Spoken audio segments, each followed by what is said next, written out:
ہم میں سے بہت سے لوگ رمضان میں پورا قرآن پڑھ لیتے ہیں۔ کوئی ایک بار مکمل کرتا ہے، کوئی 2 بار، کوئی 3 بار اور کوئی اس سے بھی زیادہ۔ لیکن ایک سوال ہے جو ہمیں خود سے پوچھنا چاہیے، کیا ہم نے کبھی یہ سوچا کہ قرآن ہم سے کیا کہہ رہا ہے؟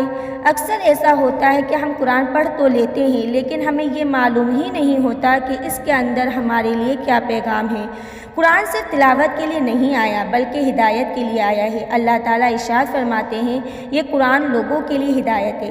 اگر ہم پورا قرآن پڑھ لیں لیکن ہماری زندگی نہ بدلے، ہمارے اخلاق نہ بدلیں، ہمارے گناہ نہ چھوٹیں، تو ہمیں سوچنا چاہیے کہ کہیں ہم نے قرآن کو صرف پڑھا تو نہیں ہے۔ اصل مقصد یہ ہے کہ ہم قرآن کو سمجھیں، اس کی آیات پر غور کریں، دیکھیں کہ اللہ ہم سے کیا کہنا چاہتا ہے۔ جب قرآن کہتا ہے کہ نماز قائم کرو تو ہمیں نماز کی پابندی کرنی چاہیے۔ جب قرآن کہتا ہے سچ بولو تو ہمیں ہر حال میں سچ بولنا چاہیے۔ جب قرآن کہتا ہے والدین کے ساتھ احسان کرو تو ہمیں اپنے والدین کی خدمت اور احترام کرنا چاہیے۔ جب قرآن کہتا ہے غیبت مت کرو تو ہمیں لوگوں کی برائیاں بیان کرنا چھوڑ دینا چاہیے۔ جب قرآن کہتا ہے کہ یتیموں کا مال مت کھاؤ تو ہمیں کمزور لوگوں کا حق نہیں ماننا چاہیے۔ جب قرآن کہتا ہے کہ ناپ تول میں کمی مت کرو تو ہمیں اپنے کاروبار اور لین دین میں ایماندار ہونا چاہیے۔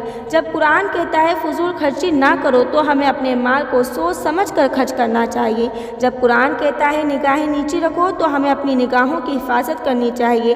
جب قرآن کہتا ہے عدل و انصاف قائم کرو تو ہمیں ہر حال میں انصاف کا ساتھ دینا چاہیے۔ جب قرآن کہتا ہے کہ لوگوں سے نرمی سے بات کرو تو ہمیں اپنی زبان کو نرم اور اچھا رکھنا چاہیے۔ جب قرآن کہتا ہے کہ صبر کرو تو ہمیں مشکل وقت میں اللہ پر بھروسہ رکھنا چاہیے۔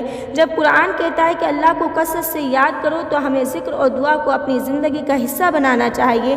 جب قرآن کہتا ہے کہ شرک سب سے بڑا گناہ ہے تو ہمیں شرک کو چھوڑ دینا چاہیے۔